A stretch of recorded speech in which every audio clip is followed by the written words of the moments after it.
যে আমরা শরিয়া আইনে বিশ্বাস করি না। আপনারা শুনেছেন যে আমাদের বন্ধু দলের বর্তমানে সবচেয়ে সিনিয়র মোস্ট লিডার তিনি একটি বক্তৃতা দিয়েছেন, যে তিনি বলছেন যে আমাদের দল শরিয়া আইনে বিশ্বাস করে না।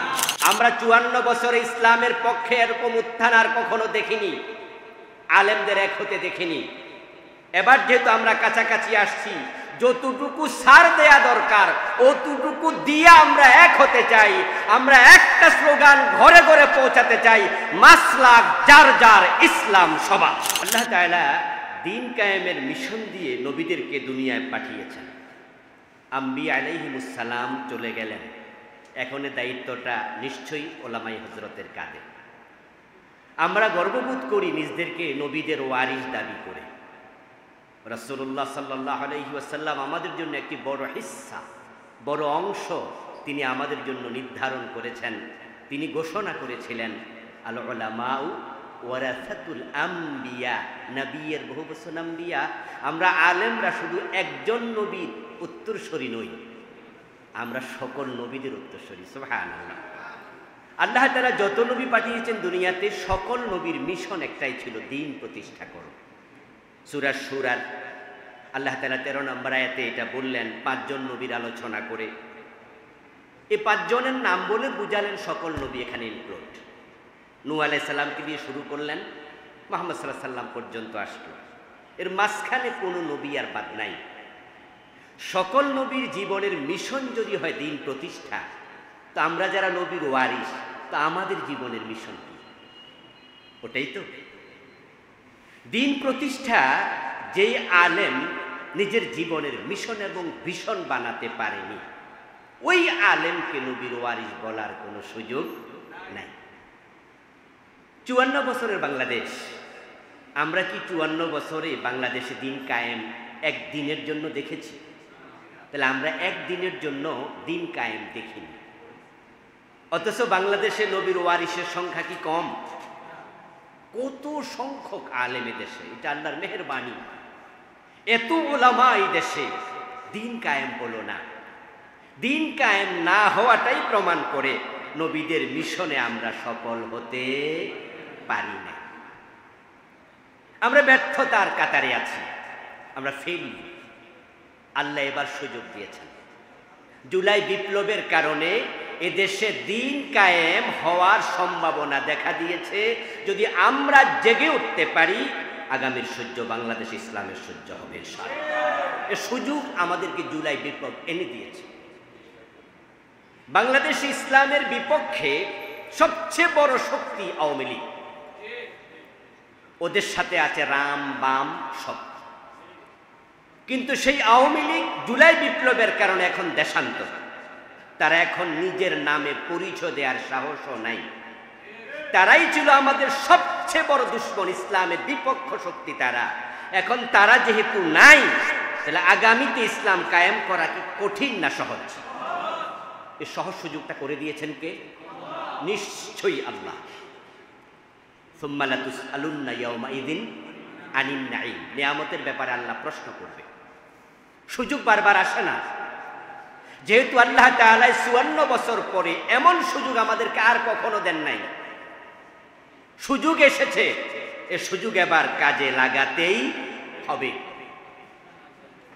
আমাদের জন্য এই জুলাই বিপ্লব দ্বীন কায়েমের একটি নতুন প্রত্যাশা জাগিয়ে দিয়েছে। সেটা হচ্ছে জনমনে ইসলামের প্রতি আকর্ষণ। আপনারা দেখতে পাচ্ছেন যে এখন বাংলাদেশে ইসলাম কায়েম হতে পারে, এই বিষয়ে শুধুমাত্র আমরা কথা বলি না, স্বয়ং বিএনপির লোকেরাও বলতে শুরু করেছে। ওরাও আমাদেরকে এখন প্রতিপক্ষ ভাবছে। আর আওয়ামী লীগ দেশে না থাকার কারণে দেশ এখন 2টি সেক্টরে ভাগ হয়েছে। একটা হচ্ছে বিএনপি এবং সমমনাদের, আর একটা ইসলামওয়ালাদের। তাহলে আলটিমেট আল্লাহ আমাদেরকে বিরোধী দলে কিন্তু অলরেডি নিয়ে আসছে, আর এক ধাক্কা মারলে সরকারি দলে আল্লাহ এনে দিয়েছে আমাদেরকে 2 জায়গার এক জায়গায়।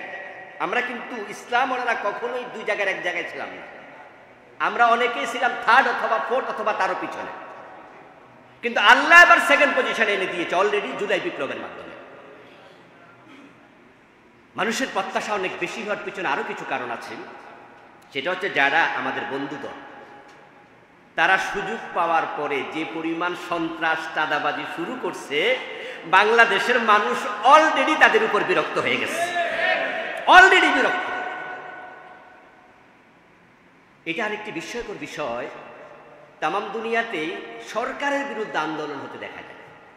মানুষ সরকারের পদত্যাগ চায় বিভিন্ন দেশে বিভিন্ন কারণে, কিন্তু এবার সরকারে যাওয়ার আগেই বাংলাদেশের মানুষ তাদের পদত্যাগ চায়, তাদের চারিত্রিক কারণে। গত কয়দিন আগে এনসিপির একটি প্রোগ্রাম ছিল শহীদ মিনারে।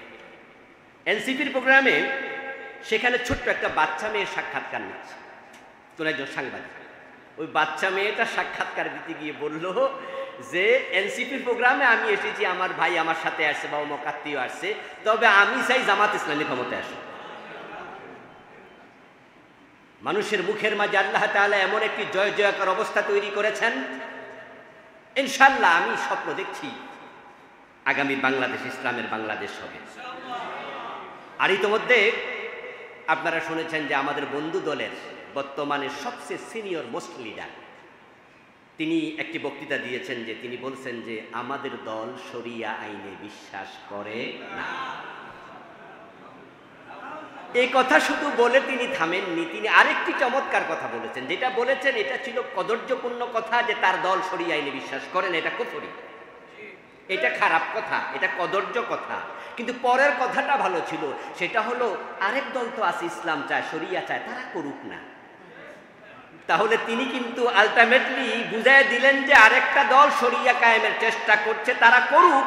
এর মানে হলো ইসলাম কায়েম হোক, আলটিমেট সাপোর্ট আল্লাহ তাদের অন্তর দিয়ে দিচ্ছেন।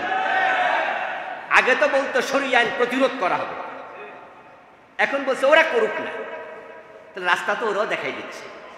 এখন আমাদের এক হতে দেরি কোথায়? কেন আমরা এক হব না, আমরা কাছে আসবো না? বাংলাদেশ জামাত ইসলামীর আমির ডাক্তার শফিকুর রহমান হাফেজাহুল্লাহ, তিনি অসুস্থ আছেন, আল্লাহ সুস্থ করুক, বলেন আমিন। ওনার ডাইনামিক নেতৃত্ব এদেশের ইসলাম বিজয়ের পথকে আরো উন্মুখ করে দিয়েছে, আরো খুলে দিয়েছে, আর উন্মুক্ত করেছে। আলহামদুলিল্লাহ, ওনার ভালোবাসার কারণে, ওনার ডাইনামিক লিডারশিপের কারণে এদেশের ইসলামী দলগুলো কাছাকাছি চলে আসছে।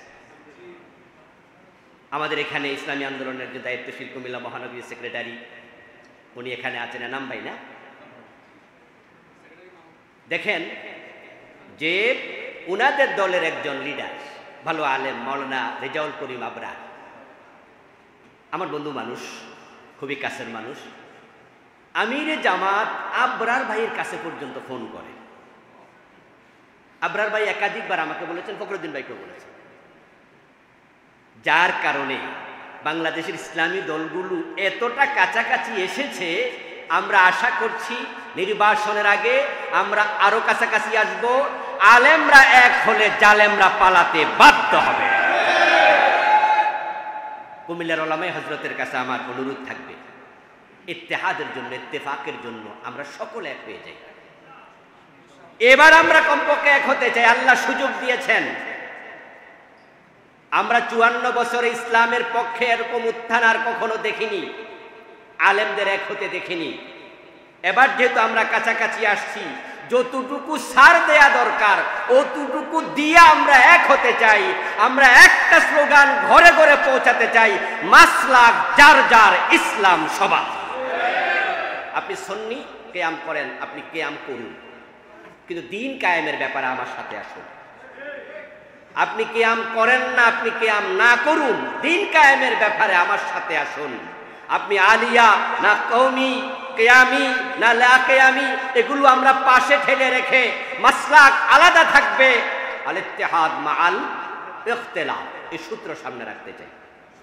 রাজনৈতিক ঐক্য হয়ে যাক, ইনশাআল্লাহ আলেমরা যদি রাজনৈতিক ঐক্য তৈরি করতে পারে, আগামীতে মানুষ এত জনস্রোত বাদভাঙ্গা জোয়ারের মতো ইসলামের পক্ষে আসবে, যেটা হয়তো আমরা কল্পনাও করছি না। কিছুক্ষণ আগে একজন বক্তা বলেছেন, আলেমদের ঐক্য মানে হচ্ছে জাতির ঐক্য। 3.5 লাখ থেকে 4 লাখ মসজিদ আছে, ওই মসজিদের মিম্বার থেকে ইসলামের পক্ষে কথা তুলুন, হিকমতের সাথে।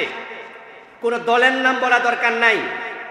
সামনে মাহফিলের সিজন আসছে, দিন বিজয়ের জন্য এটা একটা পজিটিভ টার্নিং পয়েন্ট।